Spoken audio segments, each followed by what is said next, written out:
Welcome. We're thrilled to have you at our annual virtual Women in Digital event. I'm Lynn Brady, the Global Alliance Director at Perficient. We started this series back at Adobe Summit in 2017. We host an annual in-person event at Summit in Las Vegas, but when the world went virtual in 2020, we added an annual virtual event to celebrate amazing female leaders and also promote Breast Cancer Awareness Month. Here's where the PSA comes in. I'm a two-time survivor and national board member for Pink Ribbon Good. Please get your mammograms and continue your self-exams. Now, with that, I would like you to meet our panelists. Up first, we have Sarah Dwyer. Hi there. Good morning, good afternoon. I'm Sarah Dwyer. I've been working in the digital space for about 13 years. Most recently, I joined Eaton last year as a product manager for our web and our enterprise web and search team. Awesome. Thank you. And next, we have Gina Hart. Good morning, Lynn. First, thank you so much for having me, and thank you to the whole entire Perficient and Adobe team for sponsoring this fantastic event. My name is Gina Hart. I work for AAA. Most of us know us for our roadside assistance. Outside of our membership product, we also develop personal lines of insurance. So if you think of your auto insurance, your home insurance, watercraft, and we also develop travel products as well. So a little bit of everything, and we work to design the best products possible for our consumers. Awesome. We're glad to have you. And finally, Sarah Lacey. Hi, yes, thanks for having me, Lynn. I've known Lynn for quite some time. I've been at Adobe for almost 8 years and managed several different partner leadership roles at Adobe. Prior to that, I managed our digital agency strategy at Oracle for a few years, and I'm also founder of Linking Indie Women, an organization in Indianapolis that helps to share inspiring women's stories. So really happy to be here. Awesome. And we're happy to have you too. And finally, please meet our special guest moderator, Morgan Pressel. She's an LPGA golfer, assistant captain for this year's Solheim Cup, NBC Sports and Golf Channel analyst, a Perficient brand ambassador, and the founder of the Morgan Pressel Foundation to further the fight against breast cancer. And with that, I'm going to turn it over to Morgan Pressel. Thank you. Thank you, Lynn. Thank you, ladies, all for being here. Thank you, Lynn, for that introduction. I'm so honored to be part of this event. As Lynn said, I've been part of Team Perficient for a few years now, and it's always such an honor to wear the logo, as you can see on my shirt, and really represent Perficient around the world. And so I'm honored to be hosting this today. I feel like every time I leave this event, I leave really inspired by the stories from the fabulous women on our panel, and today will be no different. So I hope all of you take some notes, write things down, little lessons that you may have learned from our wonderful panelists and their own experiences. And of course, a special day, we're all wearing pink in honor of Breast Cancer Awareness Month. And thank you, Lynn, as such an inspiration to all of us for really helping push the cause forward and all that you do. You are truly an inspiration, and it's just really special to me to do this in October as part of Breast Cancer Awareness Month with such powerful women. So thank you all. Let's get started. We've got a lot to cover. Place and some experiences, ladies, that I'm going to try and pull from you that I think you all have such wonderful experience in your different careers. And thank you for being here and sharing all of that with us today. So let's get started. We do have two Sarahs, so I'm going to be direct with which Sarah I'm calling on. So let's start with Sarah Lacey. You're the first on the hot seat today. Yay! So I'm gonna really put you on the hot seat. You were named by the Indy Star as one of the top 10 most influential women in tech in Indiana in 2014. That is quite an honor. So like throughout the years, has there really been, and everything that you've been through in your career, a real leadership lesson or a piece of wisdom that has been particularly valuable to you throughout your entire career that you could share with us? Yeah, it's interesting. I can't remember who told me this, and I was thinking about this. So I can't give credit to, I know it was one of the many leaders that I've had over the course of lots of startups in Indianapolis. But I can't remember who said it, but it was said to me that there really is no competition. If you think about it, it's only creation.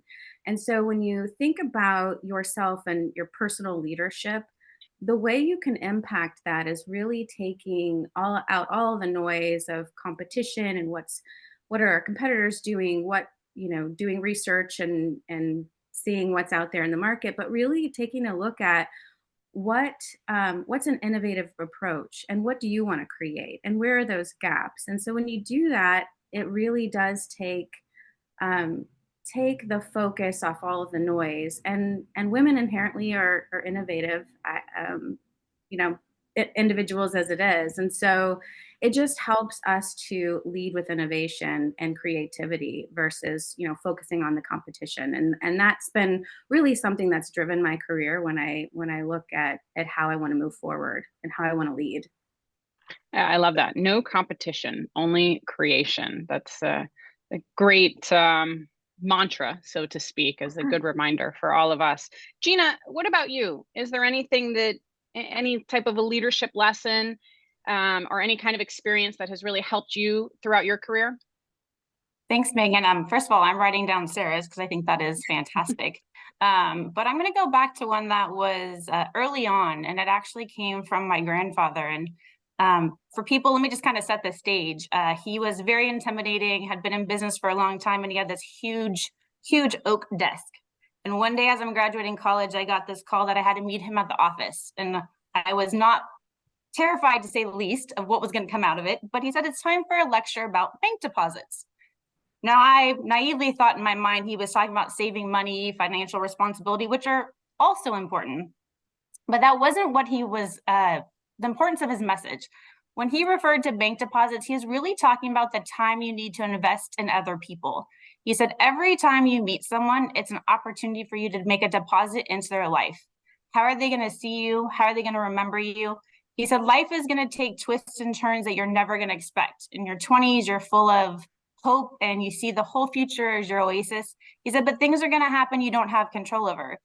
You're going to have death, sickness, career changes, twists, turns.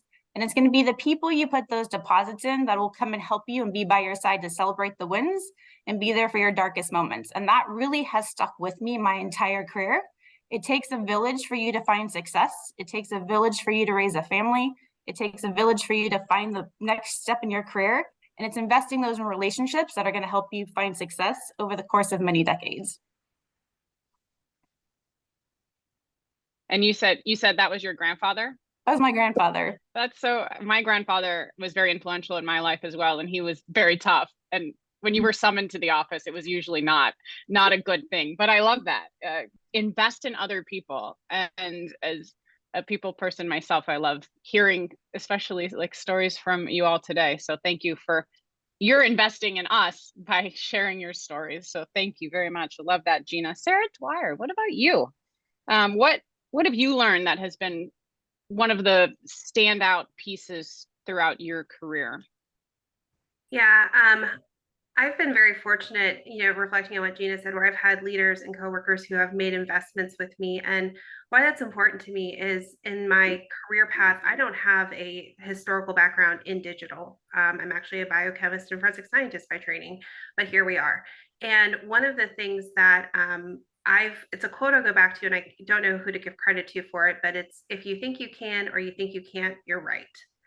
And to me, that always speaks to some of the challenges where you have to sometimes step up and step out of your comfort zone to learn.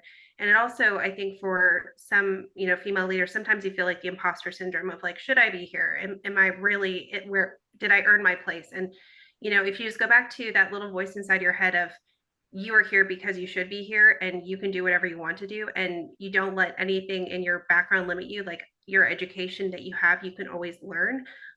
That's really kind of helped me get to the point where I'm at, where again, continuing to learn, challenge myself, but also just making sure I believe in myself. And I've had wonderful leaders and managers and coworkers who've been on that journey with me of helping me grow in that role. So. Yeah, that's awesome. I totally can relate to that. And I know Lynn will remember we spoke about this a little bit during our conversation we had in Cincinnati recently, but women often wait until they're ready, and you sometimes just got to go. You got to jump in. I mean, same with me. I'm not trained in television, but I just kind of had to go and had to learn on the fly. And certainly I've had wonderful people to help show me the ropes, but But I love that. Step out of your comfort zone, and we're always learning. Learn every day in every situation. Wonderful answer. Thank you. Sarah Lacey, back to you. I know that you frequently talk on topics about women in business. So I was curious, how do you feel having more women in leadership positions affects the industry as a whole? Yeah, so I'm gonna give some stats here and give some numbers. I think it's so important for us to, as women, to understand the true value of what we bring to the table and the disparity that is currently in our current industry, which is digital, tech, et cetera. But I'm gonna just give some numbers here and some stats. So 10% of Fortune 500 leaders are, Fortune 500 companies are run by women, only 10%. 14% of tech leadership are female. 50% of women in tech roles leave them by the age of 35. And in 2022, all women startups received an all-time low of 1.9% of the venture capital funding. And we know that 60% of college graduates now are women. And there's also a recent study by an organization that studies women in tech sales. And women in tech sales, 86% of them will hit their quota versus men, which is compared to 76% will hit their quota. And then we also know that when we have women leaders that comprise 30% of the leadership of an organization are more profitable. And so when you look at those numbers and you think about that, you think about the importance of the effort that Lynn is doing with this organization and what she's been doing at Adobe at our summits of bringing women together and bringing women leaders together. We need to share these stories with one another. We need to support each other to make sure that we aren't losing 50% of women in our industry, because they are so valuable. We are so valuable, and we bring a lot to the table. And I will say a couple of things that I've seen over the years of our superpower is really collaboration. And it was said somewhere, someone said, women don't just create businesses, but they create communities. We care about the long tail. We care about the customer versus just getting the sale done. And so that is our superpower in the long run. So I think it's really important to, one, know the numbers, know how you can impact other women that are coming into tech, and then also support organizations like this that Lynn has provided and get involved. Yeah, I think that even ties back to what you said originally about the competition versus the creativity and building the community that truly cares about their customers and clients. And I mean, the numbers really do speak for themselves. 30% when 30% of the leadership is women, it's more profitable. I mean, seems like simple science to me. I didn't go to college. That seems like, it adds up pretty well. So thank you for sharing those numbers. Gina, along those similar lines, with all of the different types of leaders that you have seen over your career, what unique qualities do you think that women leaders bring to the table? Morgan, that's a great question. And I think we need to kind of look at our current environment. I don't think it's any surprise to any of us that the pandemic really kind of spawned a catalyst of digital transformation, which has brought so much to this forefront. But even since the pandemic, we're seeing the most turbulent business and economic times we've probably seen in the last 100 years. And the reality is no one person has the answer. And so if we can really embrace the fact that women, as Sarah said, bring these superpowers to the table, we're all stronger and better together. What we see when we see cross-functional, diverse teams, we're seeing women bring better problem solving. As Sarah mentioned, women also help bring collaboration. We also usually see a better feeling of trust. How do we get this group to come together? If we're working through an unprecedented problem, trust is usually the first thing we've got to create in order to be open to problem solving and being able to figure out how do we paint a new future together. And what does that future look like? Knowing that not only are women part of the problem solving, but we're also the end customer. And if we can look at both sides of that equation, we really all can be stronger together as we go through this transformative time. Yeah, the stronger and better together, collaboration and trust. I mean, culture is kind of the word that comes to my mind, pulling all of those different thoughts that you have both had, just creating a culture that's an environment for people to really thrive and come together. And that actually, Sarah Dwyer, brings me to a quote that you have in your LinkedIn profile that I love. And it says, succeeding as a team is more important than individual success. So as a leader, how do you stay mindful of who is at the table and who might be missing that you need to bring in? Yeah, really great question. And, Gina talked about the pandemic changing, the ways we work, and I'll talk about a little, I'll close with that point. I think the first thing is, if you're fortunate to be a leader in your company, whether, wherever you're at, be an ally and an advocate. Go through and talk to people. I again joined Eaton about a year and a half ago, and I've had to rebuild a lot of my network of who do I work with, what are the goals of people. But I remember my second day, I ran into a young lady, and we just sat down and talked, and we made a connection, and now she's on a different career path. But letting people know that you are an ally for them, asking them, what are your goals? How can I help you? And sometimes as a leader, you need to bring a chair to the table for the person. Sometimes you need to empower people through, I call it like referred authority. Gina had this great idea the other day. Gina, can you share that with the team? I think for some people, they need that assurance that their voice does matter, that they do know what they're talking about. And then at the end of the day, I think it really just comes down to culture of, we want to make sure we have an inclusive culture. And today I work with people around the world, different countries, different culture, and that's provided a bit of a different challenge of what may work well in the United States doesn't always translate to cultures in Asia and Europe. But at the end of the day, just again, letting people know that you are there for them, you're an advocate, pull up a chair. And, the other thing I wanted to share is if you're a leader of people, that's a privilege. I was lucky enough to have a coach work with me for about a year, and that's the one thing that I will never forget from him is people leadership is a privilege. And if you're in that role, you need to find and create opportunities for growth and leadership for your team. So like when I say bring a chair, sometimes you need to build a table. Sometimes you need to give up your chair for your team to have that opportunity. And I think that's, again, just always finding the opportunities to be there, to let people know you're an advocate for them. The last thing, though, that I think is really important, and maybe not so much about the theoretical table, but how we work in this digital space today. I came from a company that we had a lot of camera culture on. Where I work now, it's mixed depending on where you're at, but just being mindful of who's engaging in a conversation, following up with people, kind of the meeting after the meeting, sometimes letting them know, hey, I need you to speak up in this meeting. How can I help you? Be more comfortable. Is there something I can do to plant a seed? But I think at the end of the day, that's something we all just need to keep in mind is as we have more digital conversation and less in-person connection, depending on your work environment, just understanding that people being quiet could be an indicator of their level of comfort to speak out and an opportunity for you to again be an ally and an advocate. Yeah, I love that. Build a table and really let people know who may be afraid to speak up that you are in their corner, that you believe in what they have to say, and that what they say is truly important.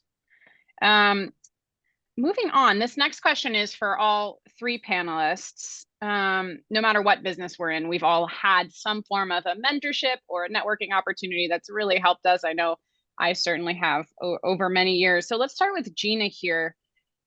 What stands out to you within the networking mentorship scope so far at this point in your career that has really helped you the most in advancing your career?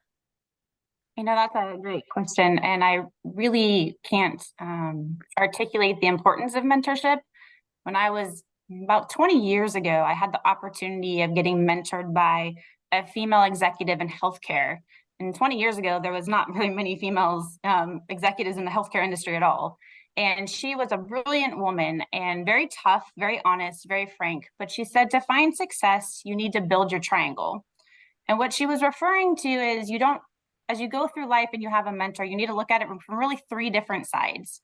If you kind of start at your left side of your base, you need to find someone who works in your organization, maybe at your same level, a peer, and talk about similar challenges.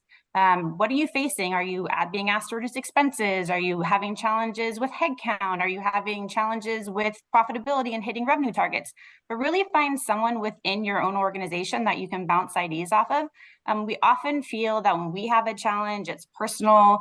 I can't do it, nobody can do it. So when you find that peer or mentor within your own organization, you can share ideas, you can be stronger together, and really kind of go through those challenges as a team versus feeling that you're stuck by yourself. So that's kind of the left corner of your base.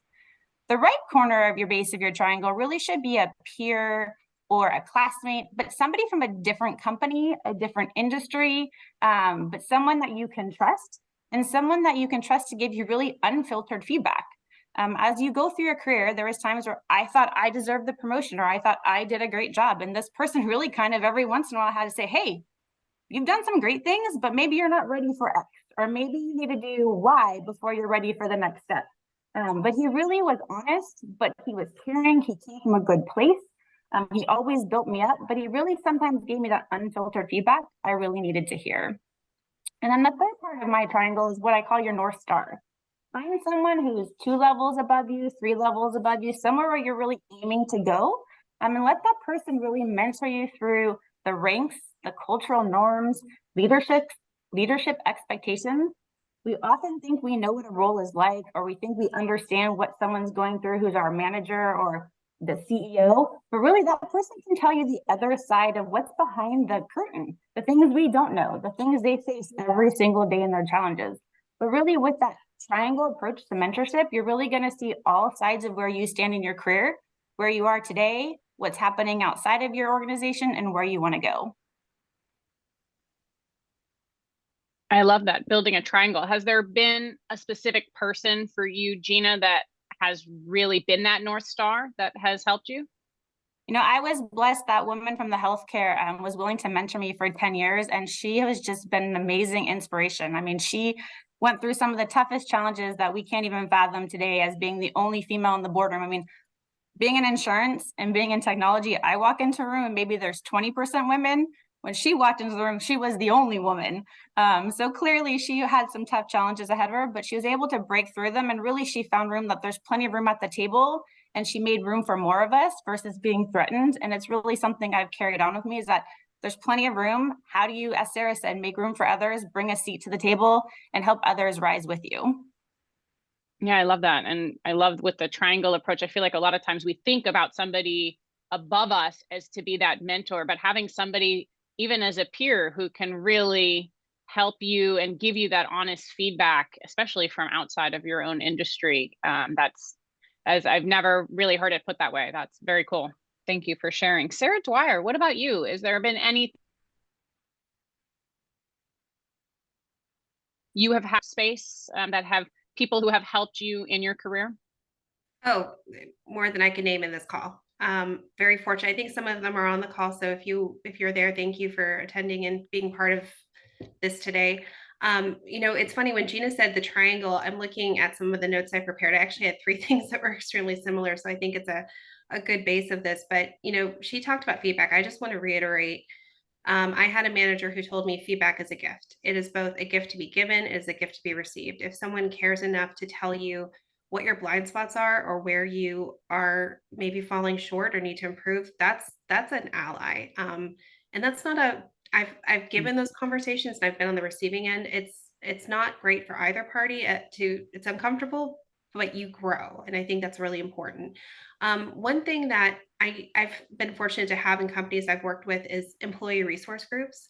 When I was at Lennox, I was on the Lennox Women's Business Council, and it was great because you'll get these events where you meet like-minded people that you work with in your company, you know, have people come in and talk about their journey, their growth, things that they've learned that they share with you. But again, I think that's a great way to just in your kind of company network and circle, have those people that you can reach out to, those coworkers and peers who can help you, you know, kind of give you your reflection, so to speak.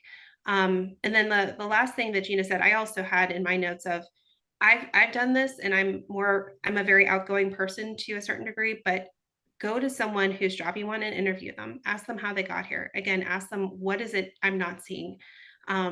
I think most people are flattered for it. They don't take it as a threat of I'm coming for your job, but it gives you a very practical aspect of what's my, if I have 10 skills and I need 15, how do I find ways to get those next 5 skills to get to that next level? And most often, and in my case, those people are the ones that I go back to when I've had a growth opportunity or setback and say, help me learn from this. And I've been fortunate that they've all, shared their very precious time with me in that regard. So Yeah, I love that. I'm writing all this wonderful information down. I mean, feedback is a gift, and no matter what you're in, it really is. But you put it not just only to receive, but also to give, that it's important to give open and honest feedback and not, but also to receive it. Some of us have a hard time receiving, especially negative feedback. So both the positive and the negative, and then find out what you're missing and where your growth opportunities are. Sarah Lacey, would you like to add to that? What have been your experiences or memories for you? Well, kind of going back to what you had said, I think prior to this call, Morgan, about you and Lynn having a conversation about women don't always take the opportunity until they feel like they're completely 100% ready versus, a man might take an opportunity when he's like 80% ready. So what I did early on in my career is I found somebody in the community that really did invest in women. She's a professor at IU Kelley School of Business, and she's a former executive at Eli Lilly. And I just asked her, hey, would you be my mentor? I know you've had some battle wounds and battle scars. And so, yeah, she became a really huge kit for me outside of Adobe, outside of Oracle, just helping me to, as women, sometimes, I think as Gina had mentioned before, we walk into a room and sometimes we are the only, and we are paving the way alone. And so it's really was important for me to go to somebody outside to get some perspective on how she was able to kind of break some of those barriers. And then in addition to that, I think Sarah Dwyer had mentioned that she had invested in a leadership coach, if I was heard correctly. And I do feel like as women, sometimes, we're coming to the table and we do have some, I'll just call them battle scars or battle wounds or whatever. And it's really important for us to take the time to invest in ourselves to get an objective perspective and help us kind of unpack some things as we are leading teams and helping to shape others' careers. It's taking that time and saying, yeah, I'm worth to invest in a leadership coach or some sort of paid program. You're just really investing in yourself, and similar to what Sarah Dwyer said about just ask somebody to be your mentor, ask somebody what they've been through. Most of the time they're going to be very flattered and really willing to help as opposed to feel threatened in any fashion. So love all that advice. So let's shift a bit. We've talked a little bit about the past and what has brought you all to this point and people who have really helped you, but what about the future? Let's talk a little bit about the future. Sarah Dwyer, we'll go back to you on this one. From your perspective, what do you really see as the most significant emerging trend or an opportunity that women leaders should really be prepared for and willing to embrace in the future? Yeah, so no surprise here. I'm going to say artificial intelligence because I feel like that's just such a hot topic for everyone. And what I mean by that is, again, I think for me personally, I would say 5 years ago, artificial intelligence was, it was a solution on the shelf. It was something that happened and we kind of know what it does and some of the benefits. Now it is everywhere. It's embedded in the tools that we use. It's part of our strategy. It's part of our operations. It's part of just, if I have 10 meetings a day, half of them will at some point mention artificial intelligence. Why I think this is really important is it's not something that you can say, well, oh, this team is going to do this. I think as women leaders in digital, you have to understand its capabilities, some of its liabilities. How does it change how, you're able to operate in your role? How does it change what your company is working on? I think the other avenue that was also cybersecurity. When I was looking for some information on this, because I actually realized in all of my roles, I've always had female leaders for cybersecurity. But what I found is only 24% of people who work in cybersecurity are female. So I'm in a bit of an anomaly there, but and learning from them about how important cybersecurity is. You hear about it in the news. You know, we just saw MGM had the issue where they had the ransomware attack. Again, I think it's something where historically, maybe again, my perspective, it's been this silo over here. Oh, this team behind a closed door. No, it's part of everyday work. It needs to be part of our conversation. So I share those two areas that I'm constantly thinking about, because at the end of the day, I think we have to recalibrate what we think our responsibilities, capabilities, and activities are, because a lot of the roles that are happening in digital are starting to blend, merge, and stretch. My role's changed in the past year, where I'm doing more than I originally came to Eaton to do. But again, it's a great opportunity to be challenged and learn. I think that's just a theme that we're going to see, especially post-pandemic, some of the economic challenges, being able to stretch and cover things, but also me personally, I have trouble saying no. So I would say another skill we need to learn is learning how to balance what we take on and what we say to put to the side in terms of responsibilities. So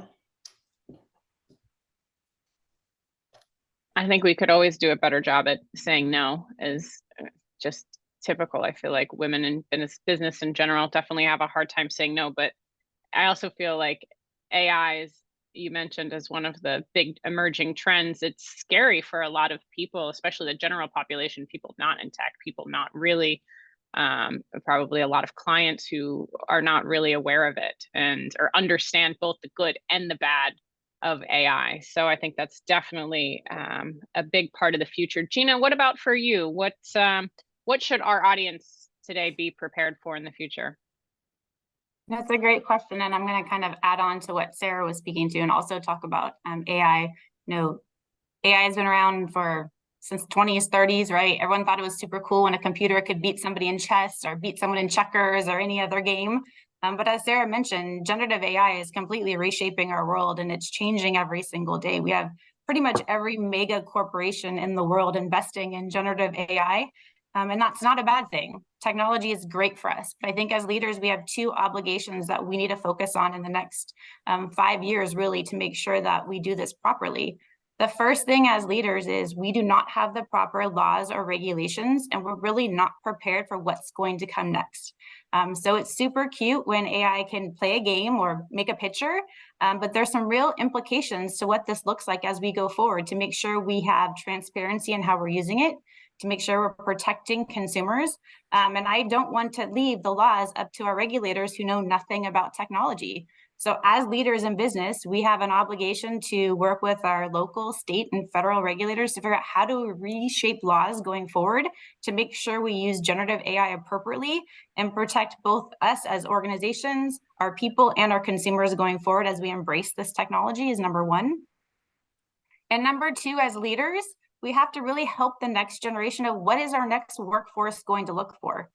Every single day on LinkedIn, I see an article that we're going to lose millions of jobs to AI and no one's going to have a job. And oh my gosh, the world is falling down. I don't agree with that.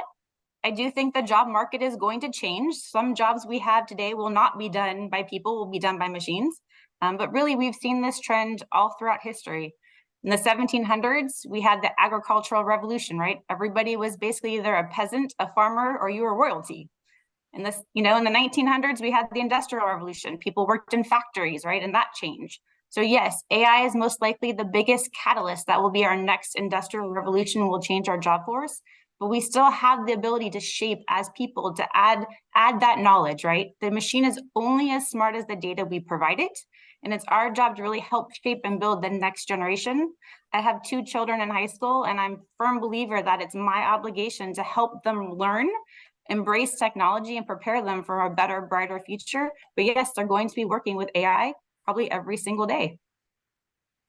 Yeah, it certainly feels like that is the way you put that in context, as the next revolution, and the way that we approach life and pretty much everything that we do, it seems like in the future will be somehow touched with AI. It probably is more than we already know at this moment.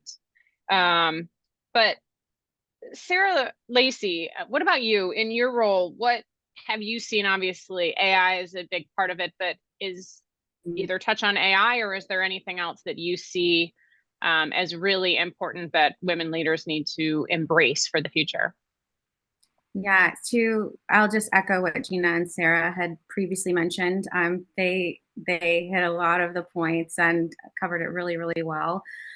We are at the forefront at Adobe around AI, and we are, meeting at the White House to help shape some of those, what Gina talked about, laws and legislation around, what are we going to be how are we going to be shaping it? What are some of the ramifications if we don't have, diversity and equity and inclusion all in wrapped in that? And from a global perspective, how does that impact not just us in the Americas, but all over the world? So just keeping informed as a woman what that impact could have, and making sure that we're helping to educate others around us. And we are implementing that on our digital channels at Adobe, and we're at the forefront of that. But I will say one of the things that I don't think we've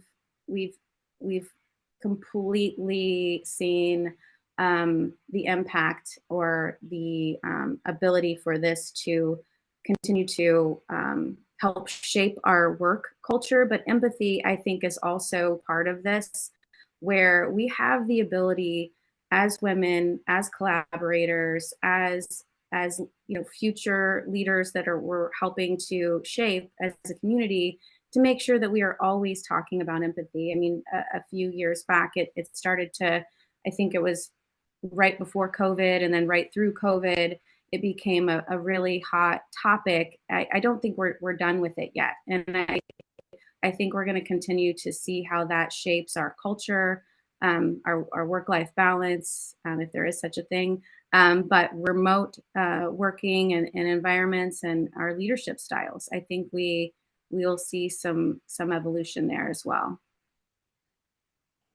Yeah, that word empathy seems very important, especially even with what's going on in the world today. And protecting consumers. That's what I know, Gina, you mentioned that as well as being really an important part of living with AI in the future. So Gina, back to you. Last very serious question for you. And it is a deep one. It's a good one. If you had an opportunity to go back in time and to restart your professional journey from the very beginning, knowing what you know now, what would you do differently? Would you change anything? Well, first, I have to just say I'm grateful that I went to college prior to smartphones and video cameras and everyone having a camera as you go through life in your 20s. So I'm eternally grateful that I grew up in that generation. But I think there's always time to look back and reflect on what we could do differently and what would that look like. And I think the one thing I would highly recommend to anyone starting out today is really get a foundational education in data and data strategy. That was not a topic that was covered when I was in college. That was not a topic that was covered as I came out of my 20s and 30s. But if we look at where the business and technology worlds are today, data and data strategy is the foundation for everything we're doing. It is the foundation for AI. It is the foundation of how your organization is making decisions regarding their key performance indicators. And yet we often lack the understanding of what does that data actually mean? How do you have a well thought out data strategy? And yet it's the key to so many challenges that we're facing and how we're going to go forward over the next 5 to 10 years. So if there's anything I could say, that would be the one thing I would go back and do differently.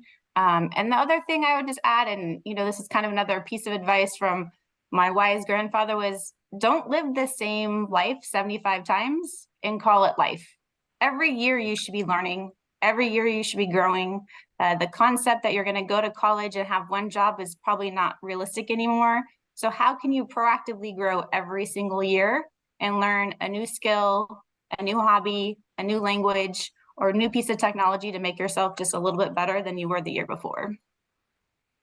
Yeah, I love that. Really embracing just all of the things that there are available for us to learn and not get stuck, and maybe find something that you never really knew that you loved and that you were very interested in. So thank you all, ladies, for all of those really inspiring answers and words of wisdom that I think certainly our guests today will be able to take a lot of wonderful information from that. But we always end with one kind of last little fun, silly question. kind of give us a little bit more of an insight into you. Sarah Lacey, let's start with you. What have you been binge watching or reading or been into lately? Well, I will say that I did start watching the Beckham the Beckham Netflix special, whatever. But there's a book that I love to read, and I probably read it every couple years, and it's Women Who Run with Wolves. It's a book that it's just inspirational. It talks about the inherent capabilities of women and getting back to what our superpowers are. And it's it's a fun read. It's an inspirational read, and it's very motivating. So I read it about every couple of years, to just keep me motivated and inspired. Fun. I love that. What a wonderful book. And I've heard a lot about that Beckham documentary. I haven't seen it yet, but I've heard good things. Sarah Dwyer, what about you? Yeah, so for fun time, I finished the Netflix series Quarterback. I am a huge football fan. I actually have given like leadership coaching lessons based on football. Just a big part of who I am in my personal life.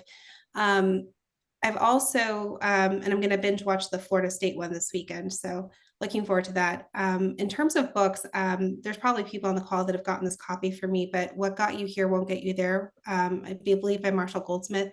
One of the best books that I've ever read, really resonated with me. I think it talks to a lot of the opportunities that we can identify within our current ways we think and operate that will help us get to that next level. Especially with, Gina was talking about, hey, I do good work and why didn't I get that promotion? Like when I've had those conversations, like I've gone back and reread this book and I've given out copies to people. The only other book I would definitely give a plug for, and I've given copies to people, is Ray Dalio Principles. It's a long read, but I think a good read, and just take it in chunks. Just some really good insights again on how to be intuitive, understanding who you are as a person, and just what you bring to the table. And great, wonderful recommendations. Thank you for sharing. Gina, I want to ask you the same thing, but I want to talk about something that we mentioned before we jumped into the conversation today. Your daughter is going to be in the Macy's Thanksgiving Day Parade this year. Tell us about that. Yes, I have two daughters. One of them is a dancer, and she's been dancing since she was about 2 years old, but her high school drill team was invited to dance in the Macy's Thanksgiving Day Parade. So we will be spending our Thanksgiving in New York City, which will be a first for the kids, and they're super excited. But it was really just a great opportunity to teach in her the power of believing in herself.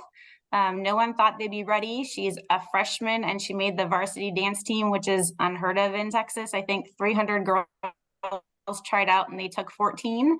But it really just a chance to empower her and see her shine, and really get to watch her chase her dreams, which is what I feel my job is as a mother, is to give her the courage to believe in herself and help make it happen. And I think it'll be one of those stories she can tell for decades to come about how Thanksgiving in 2023, she was dancing in Macy's Parade. What do you mind sharing so we could all watch? What's the name of the group? She's with the Marcus High School drill team, and they're out of Flower Mound, Texas. And so certainly more the merrier. Please join us and give some support. We would love it.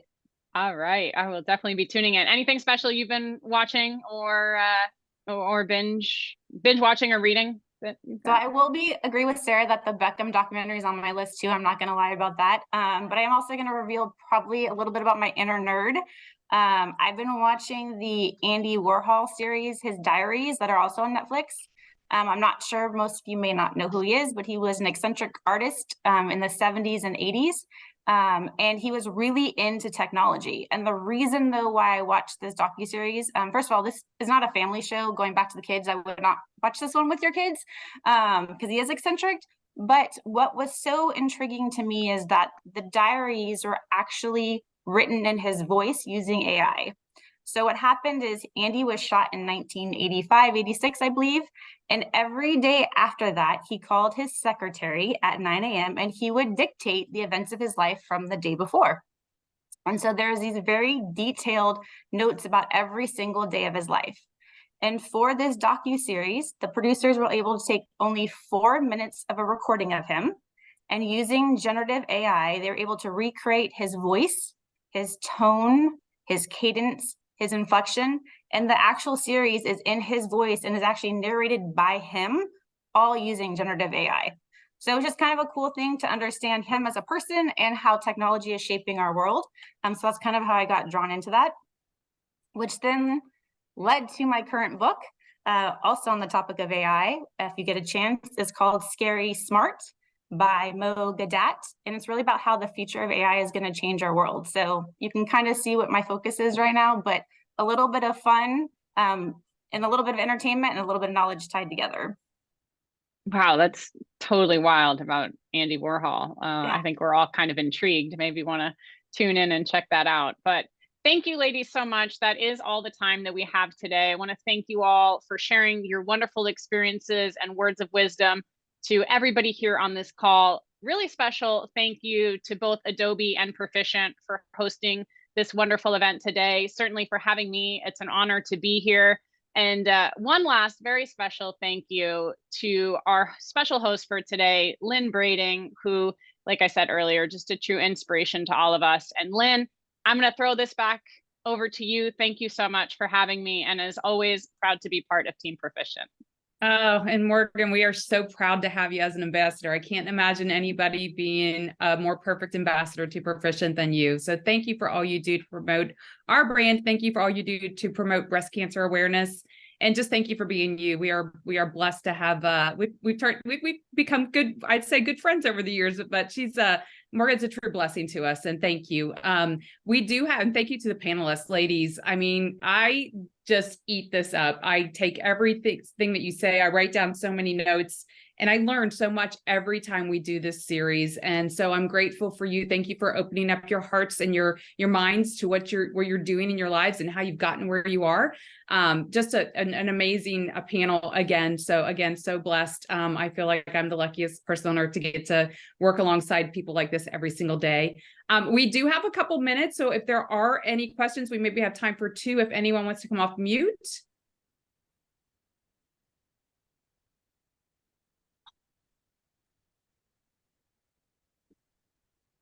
I didn't see any questions in the chat, but lots of people thanking the panelists, and everyone really enjoyed the session today. And you guys are very validating in all the stuff you were saying. Really good stuff. Awesome. Thank you, Megan. Well, with that, we'll bid adieu and appreciate all of your time today. And for those of you watching this on the recording, thank you for joining in to the recording as well. With that, we will give you guys back some time in your day. Thank you so much. Appreciated. Thank you.